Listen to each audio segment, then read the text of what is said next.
The Minnesota Twins take the field here at Target Field. The Twins are on the field in their City Connect jerseys with a tribute to the land of 10,000 lakes and the loon on the sleeve, the state bird of Minnesota. For Chris Paddack, the numbers are a bit skewed. He had such a rough time in his first 2 starts, but his last 5 he's been a lot better at 2.88 ERA. Yeah, I love the idea that he's done such a better job of being able to mix that slider. Here is Mike Yastrzemski to start things off tonight here at Target Field in Minnesota. 1 ball, 2 strikes. And there's a swing and a miss for strike 3. So Paddack at 96 gets the swing and miss from Yastrzemski on a fastball for a strikeout in the first out of the game. Yeah, and he's typically, averaging 93, 94. He gets some great extension, some of the best in all of Major League Baseball, meaning that ball is released very close to home for the hitter, and it can jump on you. So 1 out. Here is Willie Adames, who has been a lot better in the month of May than he was in the first month of the season. His OPS was under 600 early, but 10-13 so far this month. Adames strokes one toward the left field corner. This one is pretty deep down the line. It is a fair ball and a home run for Willie Adames. It's 1-0 Giants for now. We'll see if the Twins want to look at this. But Adames cranks one down the line for a homer. Twins are asking for this to be checked if it's fair or foul down the line. Well, he's standing there at home plate with his bat in his hand, so that's a pretty good sign. He thinks it's foul too, and it seems to definitely be a foul ball.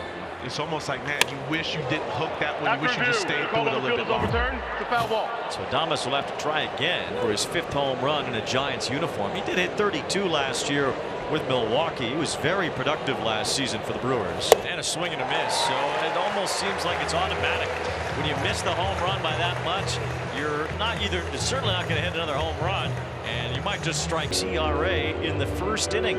Coming off the IL, the Twins wanted to give Lewis a moment to catch his breath, so he's not in the lineup tonight. But Buxton is, and he starts it off against Jordan Hicks here in the bottom of the first. And on the first pitch, he tags one right center field. Yastrzemski's back out near the wall. It's off that high wall out there, and now we get to watch Buxton run. He's on his way to third. He has a lead-off triple to start.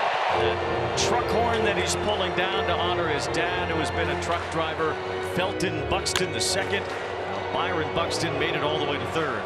And it's early in the count. Then look at my man running. He's got speed, even all through all the injuries that he's had. Tells you that much that he's that healthy right now coming into the season. And now he's going to score the first run of the game as Trevor Larnach drives him in. 1-0 in favor of Minnesota as Larnach floats one to left field. It's all he needed with Buxton at third. Hicks has had some issues in the first inning. Batting averages are up, slugging is up for opposing hitters. And he's now given up 11 earned runs in the first and just 9 in the second through the 5th inning. France lines one right to the first baseman Wade, and it's a double play. On a rocket to first, Larnach had nowhere to go.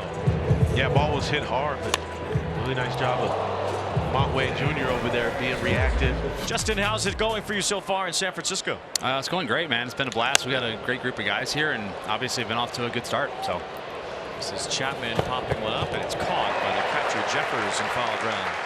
Justin, for you coming into a new team and obviously someone guys look up to as far as leadership goes, how has that transition been for you personally? Is it something that comes naturally, just the leadership aspect of it, and how has that been?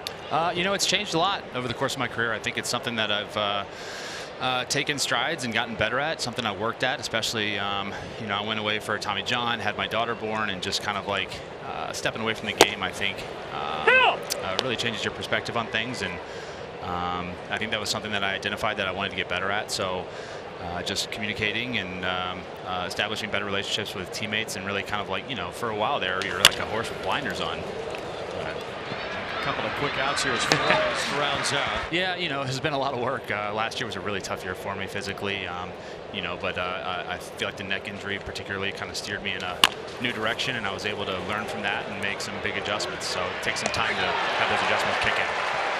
Well, that was quick, 17-second inning. That was great. One of the things you love to hear about a manager is, hey, I can go up to him, talk to him at any time, and he can do the same.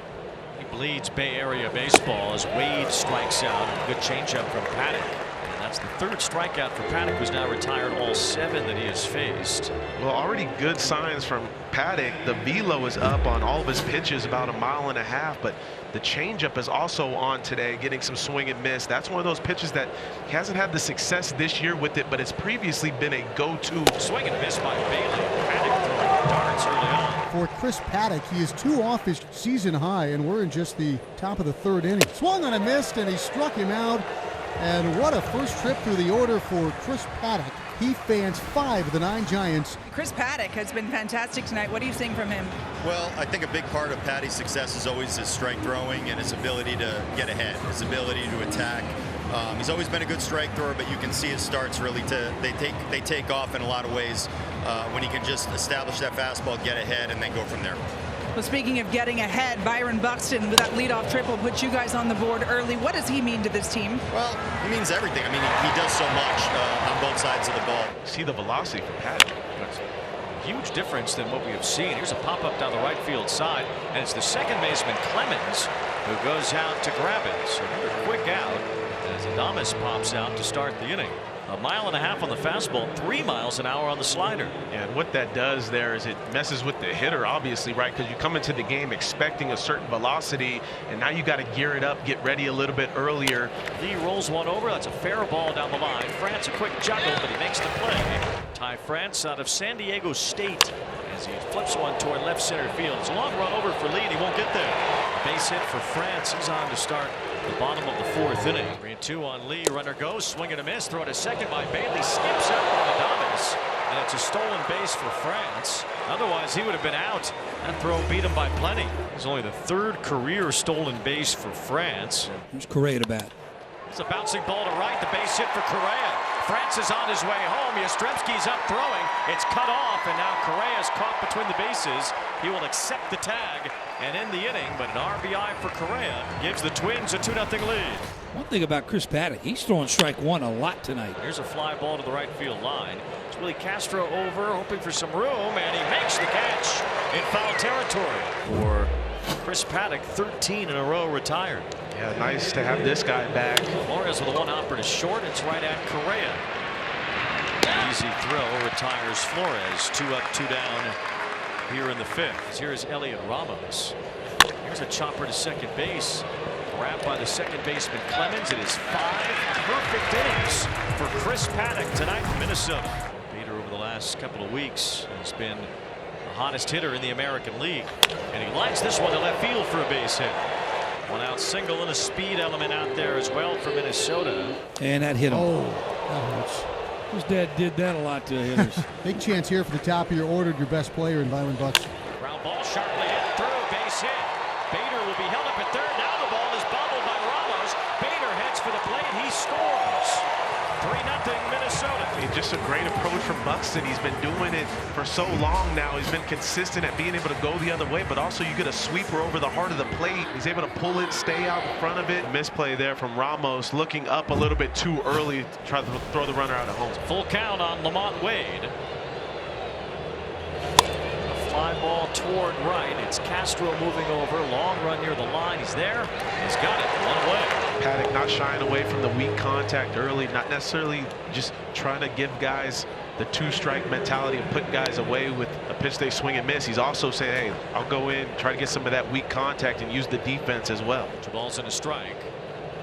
Bailey lines one to left center. Buxton got a good jump in position for out number 2. So thinking about Paddack going the distance tonight, these are some of the things that might be obstacles on his course. Extremely low pitch count here so far in 5 2/3 innings. And Koss lines one to right center for the first Giants hit. The number 9 hitter in the order, the 18th batter of the game. And Christian Koss has a 2-out single, and Chris Paddack will get a big ovation here at Target Field. 17 in a row retired by Paddack to start before he has to pitch out of the stretch. Down the left field line, Bader giving chase, still tracking. Front of the warning track and puts it away. Nice job. Chris Paddack does give a 2-out base hit. First base runner for the Giants here tonight. 5.5. 2 outs. Matt Chapman's the hitter. Here it comes. Chapman, it's a high drive left field. Back Bader and gone. Matt Chapman puts the Giants on the board. His 8th home run of the year. This game is not over. It's 3-1 Twins in the 7th. 107.5, 418 feet. On just the 2nd hit of the night for the San Francisco Giants. Luis Matos leading off the 9th. And a swing and a miss, strike 3. Yeah, that's just the cutter that runs in on the hands of the righty. Coulomb does a great job of being able to start it almost middle, and it just keeps running. Swing and a foul. Vietnam has missed it entirely, but it's strike 3. Giants have only had 3 base runners on their 3 hits. Twins trying to win their 6th straight. And Lee with a pop-up toward Harrison Bader. It's been a good week for the Minnesota Twins. 6 straight wins. They knock off the Giants tonight 3-1, and Chris Paddack was excellent. The success was there for him with everything.